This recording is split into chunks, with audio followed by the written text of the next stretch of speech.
ബ്രഹ്മാനന്ദം പരമസുഖദം കേവലം ജ്ഞാനമൂർത്തിം ദ്വന്ദ്വാതീതം ഗഗനസദൃശം തന്ത്വമസ്യാദിലക്ഷ്യം ഏകം നിത്യം വിമലമചലം സർവധി സാക്ഷിഭൂതം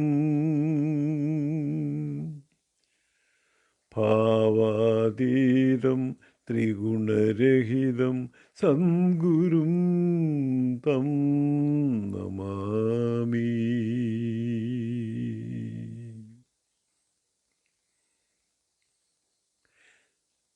ഭഗവാൻ ശ്രീനാരായണ ഗുരുദേവനെക്കുറിച്ച് ആധികാരികമായ ഭക്തിനിർഭരമായ പരിപാടികൾ അവതരിപ്പിച്ചു പോരുന്ന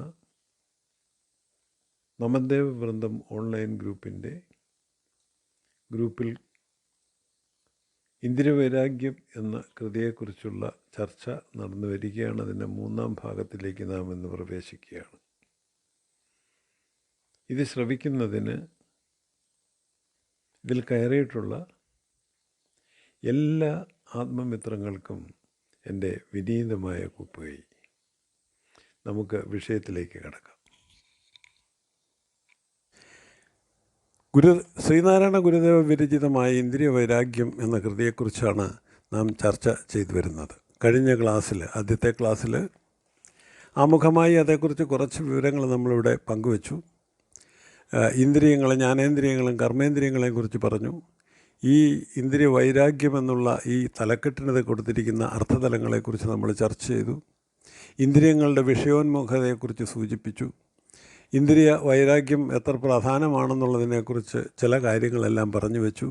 ഇനി നമ്മൾ അതിൻ്റെ തുടർച്ചയായി ഇന്ന് ഇന്ദ്രിയ വൈരാഗ്യം എന്ന ചർച്ചാ വിഷയമായി മുന്നോട്ട് പോവുകയാണ്.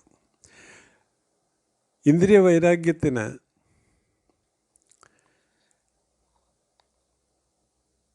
വേദാന്തശാസ്ത്രത്തിൽ, ബ്രഹ്മവിദ്യാശാസ്ത്രത്തിൽ അത് പരാമർശിക്കുന്നത് ദമം എന്ന പേരിലാണ്. ദമം.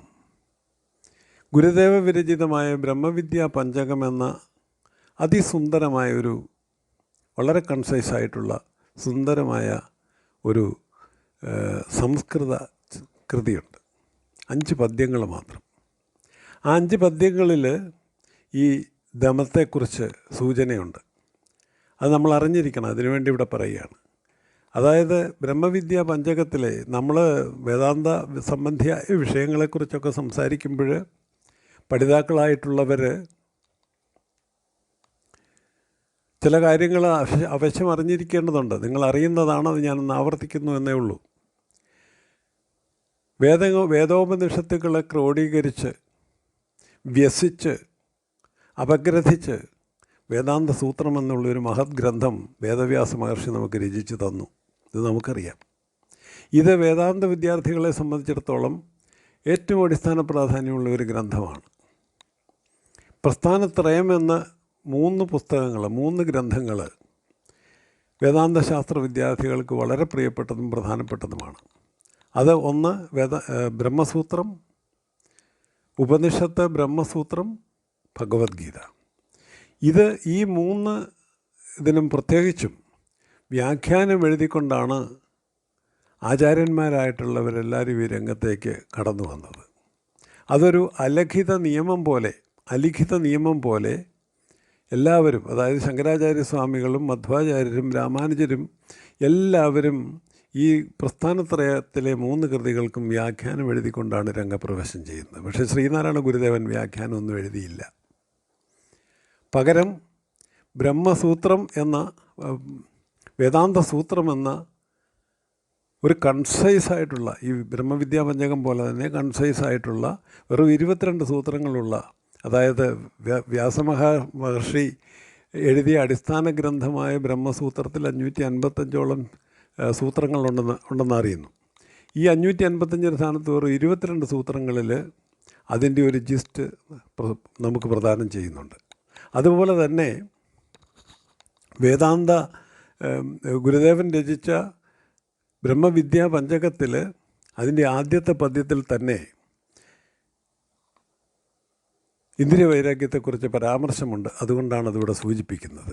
അതായത് നിത്യാനിത്യ വിവേകദോഹി നിതരാം നിർവേദമാപത്യ സദ്വിദ്വാനത്ര ശമാധിഷട്കലസിഹസ്യാന്മുക്തികാമോ ഭുവി പശ്ചാത് ബ്രഹ്മവിദുത്തമം പ്രണതിസേവാദ്യം പ്രസന്നം ഗുരും പ്രച്ഛേത് കോഹമിതം കുതോ ജഗതി സ്വാമിൻ വതത്വം പ്രഭോ എന്ന് പറയുന്ന ആ പദ്യം, അതിൽ ഒരു സാധകന് ഈശ്വര സാക്ഷാത്കാരത്തിന് വേണ്ടി സാധനകൾ അനുഷ്ഠിച്ച് മുമ്പോട്ട് പോകുന്ന ഒരു സാധകന് ഉണ്ടായിരിക്കേണ്ട ഗുണവിശേഷങ്ങൾ, അടിസ്ഥാന ഗുണവിശേഷങ്ങളെക്കുറിച്ചാണ് വളരെ കൃത്യമായി ഇവിടെ പറഞ്ഞു വയ്ക്കുന്നത്, വളരെ സംക്ഷിപ്തമായി പറഞ്ഞു വയ്ക്കുന്നത്.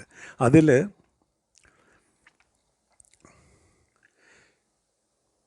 ശമാധിഷട്ക സമ്പത്തി, അതായത് അതിൽ നിത്യമേത് അനിത്യമേത് എന്നുള്ള വിവേകം ഉണ്ടായിരിക്കണം. ഈ പ്രപഞ്ചത്തിൽ കാണുന്ന എല്ലാം നിത്യമല്ല, നിത്യമായിട്ടുള്ളത് ഒന്നേ ഉള്ളൂ. അത് നിത്യശുദ്ധ ബുദ്ധമുക്തമായിട്ടുള്ള സാക്ഷാത് പരബ്രഹ്മസ്വരൂപമാണെന്നുള്ള ആ നിത്യ അനിത്യ വിവേകമുണ്ടാവണം. രണ്ടാമത് നിർവേദനായിരിക്കണം. മൂന്നാമത് സമാധിഷട്ക സമ്പത്തി നേടിയവനായിരിക്കണം എന്ന് പറഞ്ഞു വയ്ക്കുന്നുണ്ട് അതിലാദ്യത്തെ പദ്യത്തിൽ തന്നെ. എന്താണ് ഈ സമാധിഷട്കം? ശമം, ദമം, തിതിക്ഷ, ഉപരതി, ശ്രദ്ധ, സമാധാനം, ഇങ്ങനെ 6 എണ്ണമാണ് പറയുന്നത്. ഇതെല്ലാം അടിസ്ഥാന യോഗ്യതകളാണ്. അതിലാദ്യത്തെ ശമം മനസ്സിനെ നിയന്ത്രിക്കുന്നതിനാണ് ശമമെന്ന് ബ്രഹ്മവിദ്യാ പഞ്ചകത്തിലും വേദാന്ത ശാസ്ത്രത്തിലും പറഞ്ഞു വയ്ക്കുന്നത്. ശമം മനസ്സിനെ നിയന്ത്രിക്കുക. അതുപോലെ തന്നെയാണ് ദമം, ഇന്ദ്രിയങ്ങളെ നിയന്ത്രിക്കുക. ഈ മനസ്സിൻ്റെ, അതായത് ഈ ശമവും ദമവും നമുക്ക് പ്രധാനമാണ്. ഈ വിഷയവുമായി വളരെ ബന്ധപ്പെട്ട് നിൽക്കുന്നതുകൊണ്ട് അത് ഓർത്തിരിക്കുക. തിതിക്ഷ എന്ന് പറഞ്ഞാൽ സഹിക്കാനുള്ള ഒരപാരമായ ശക്തി ഇയാളിലുണ്ടാവണം, ഉണരണം. അതായത് മാനാപമാന സമമാനസ രാജഹംസ എന്ന് നമ്മൾ പാടുന്നില്ലേ? മാനം വന്നാലും അപമാനം വന്നാലും അതിനെയൊക്കെ സമബുദ്ധിയോടുകൂടി കാണാനുള്ള ഒരു ശേഷി ഇയാളിലുണ്ടാകണം. അതിനെ തിതിക്ഷ എന്ന് പറയും. അതായത് ശ്രീനാരായണ ഗുരുദേവൻ വാദങ്ങൾ ചെവിക്കൊണ്ട് മതപ്പോരുകൾ കണ്ടും മോതസ്ഥിരനായി അങ്ങിരുന്നു എന്ന് പറയുന്നില്ലേ? അങ്ങനെ ഇരിക്കാൻ പറ്റണമെങ്കിൽ ഈ ക്വാളിറ്റി തിതിക്ഷ ഉണ്ടായിരിക്കണം, നല്ലപോലെ തെളിഞ്ഞു നിൽക്കണം. അതുപോലെ ശ്രദ്ധ എന്ന് പറഞ്ഞാൽ ഗുരുവിൻ്റെ വചനങ്ങളിൽ, ഗുരുവിൻ്റെ വചസ്സിൽ, ഗുരുവാക്യങ്ങളിൽ പൂർണ്ണ വിശ്വാസം, അചഞ്ചലമായ വിശ്വാസം ഉണ്ടായിരിക്കണം സാധകന്.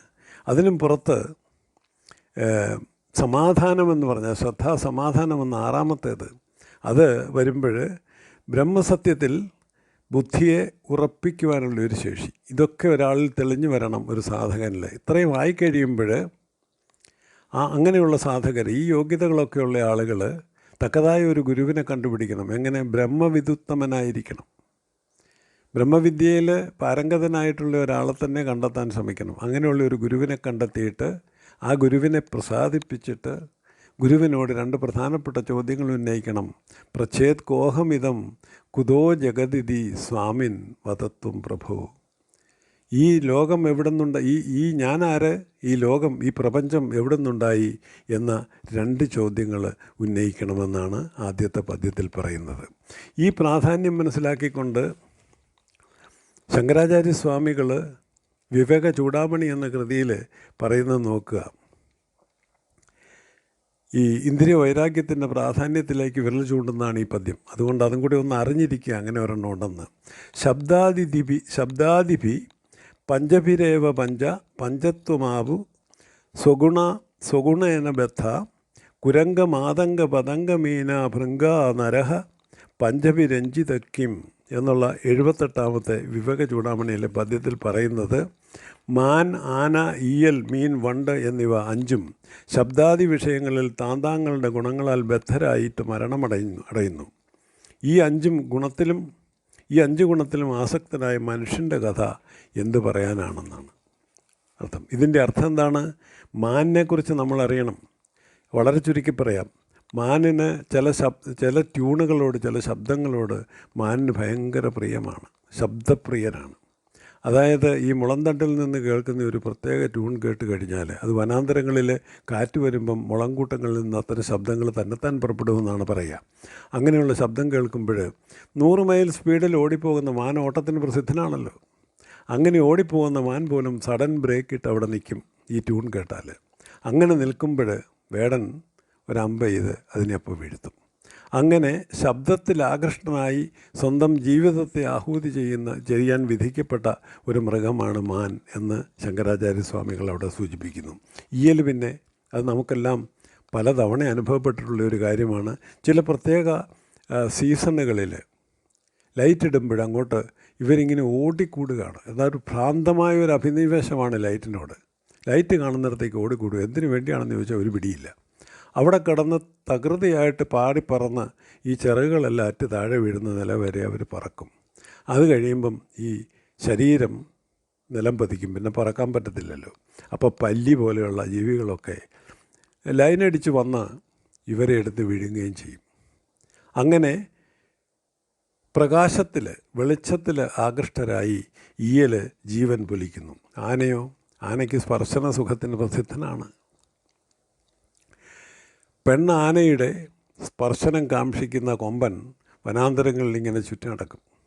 എവിടെയെങ്കിലും അകലെ ഒരു പിടിയാന ഉണ്ടെന്നറിഞ്ഞാൽ അതിൻ്റെ മണം ഇവന് കിട്ടും. അങ്ങനെ കിട്ടുമ്പോൾ അവിടെ ഓടിയെത്തും. എന്തിന്? സ്പർശന സുഖം അനുഭവിക്കാനാണ്. അപ്പം ആനയെ പിടിച്ച് കുരുക്കലാക്കി കൈവശപ്പെടുത്തി അതുകൊണ്ട് ജീവിക്കാൻ ഇറങ്ങിയിട്ടുള്ള ആളുകളുണ്ടല്ലോ, അതുകൊണ്ട് പണം ഉണ്ടാക്കാൻ ഇറങ്ങിക്കുന്ന ആളുകൾ അതിന് വലിയ കുഴിയും കുഴിച്ച് ഒരു കുക്കി ആനയെ, ഒരു പെണ്ണാനയെ ട്രെയിൻ ചെയ്ത ഒരു ആനയെ കൊണ്ടുപോയി പെണ്ണാനയെ അവിടെ വനത്തിൽ കൊണ്ട് നിർത്തും. ഇങ്ങനെ ഒരു ആന അവിടെ വന്ന് കയറി കഴിയുമ്പോൾ അതിൻ്റെ മണം പിടിച്ച് മറ്റേ ആൾ വരും, കൊമ്പൻ വരുമ്പോൾ ഇതെവിടാണെന്നുള്ള നോട്ടത്തിൽ സ്പർശന സുഖം അനുഭവിക്കാനുള്ള അഭിവാഞ്ചയോടെ മറ്റ് ഒന്നും ശ്രദ്ധിക്കാതെ കടന്നു വരുന്ന കൊമ്പൻ ഈ കുഴിയിലേക്ക് വീഴും. അപ്പം പിന്നെ ബാക്കി കാര്യങ്ങളായി പിന്നെ അവൻ്റെ ജീവിതം കട്ടപ്പുറത്താകും, ഇല്ലേ? അങ്ങനെ ആന സ്പർശന സുഖത്തിൻ്റെ പേരിൽ എന്ത് സംഭവിക്കും? മരണത്തെ വരിക്കേണ്ടി വരുന്നു. പിന്നെ മീനിനെക്കുറിച്ചാണ് ഇവിടെ പറയുന്നത്. ഇവിടെ പറഞ്ഞില്ലേ, കുരങ്കം ആതങ്ക പതങ്ക മീന ഭൃങ്കാ നര എന്നാണ് പറഞ്ഞത്. നരൻ മനുഷ്യനാണ്, ഭൃങ്കം വണ്ട്. അപ്പോൾ ഇവിടെ മീനും വണ്ടും ഒക്കെ ഉണ്ട്. ഈ മീനിന് എന്ത് പറ്റും? നമ്മളൊരു ചൂണ്ടയിൽ മറ്റൊരു ചെറിയ മീനിനെയോ ഒരു വരയെയോ കോർത്ത് വെള്ളത്തിലേക്ക് എറിയുന്നു. രുചി പിടിച്ച് നല്ലൊരു സാധനം വന്ന് വീണിരിക്കുന്നു, അതിനെ ഉടനെ വിഴുങ്ങണമെന്ന് പറഞ്ഞ് മത്സരിച്ച് ഓടി വരും. വന്ന് വിഴുങ്ങിക്കഴിഞ്ഞാൽ അവൻ്റെ കാര്യം തീർന്നു, ഇല്ലേ? അപ്പോൾ അതെന്തിനു വേണ്ടിയിട്ടാണ്? രുചിയാണ് അവനെ പിടിച്ചു നിർത്തുന്നത്. വണ്ടിനെന്ത് പറ്റുന്നു? വണ്ടിനെന്താ പറ്റുന്നത്? താമരപ്പൂവിൻ്റെ അകത്തും മറ്റും കയറിയിരുന്ന് തേൻ കുടിച്ച് സ്വാമി ഒരു സ്ഥലത്ത് പറഞ്ഞിട്ടില്ലേ, തണ്ടാരിൽ വീണ് മധു ആരംഭിക്കുന്ന വണ്ട്. അങ്ങനെ മധു ആരംഭിക്കുന്ന ഒരു തലത്തിൽ വന്നത് ഏതാണ്ട് ഈ ഉന്മത്തനായി അബോധാവസ്ഥയിൽ ഇതിൻ്റെ അകത്തിരിക്കും, പറന്നു പോകില്ല. അവസാനം സൂര്യൻ അസ്തമിച്ച് കഴിയുമ്പം താമര വീണ്ടും കൂമ്പും, അപ്പോൾ അതിലാകപ്പെട്ടു പോകും. അങ്ങനെ ഘ്രാണ ഇന്ദ്രിയത്തിൻ്റെ നിർബന്ധത്തിന് വശംവതയായി വീണുപോയിട്ട് ആ ആകർഷണ വലയത്തിൽപ്പെട്ട് വണ്ടിൻ്റെ ജീവൻ അപകടത്തിലാകുന്നു. അങ്ങനെ ഓരോ കാര്യങ്ങളിൽ, ശബ്ദസ്പർശ രൂപരസഗന്ധാദികളിൽ, ഈ 5 വിഷയങ്ങളിൽ ഓരോന്നിലും പ്രത്യേക ഭ്രമമുള്ള ഓരോ മൃഗത്തിൻ്റെ അവസ്ഥ എന്താണെന്ന് പറഞ്ഞു വെച്ചിട്ട് പിന്നീട് പറയുകയാണ്, ഈ 5ലും ഒരുപോലെ അഭിവാഞ്ചയുള്ള മനുഷ്യൻ, ഇവർക്കിതിൽ ഓരോന്നിലാണ്.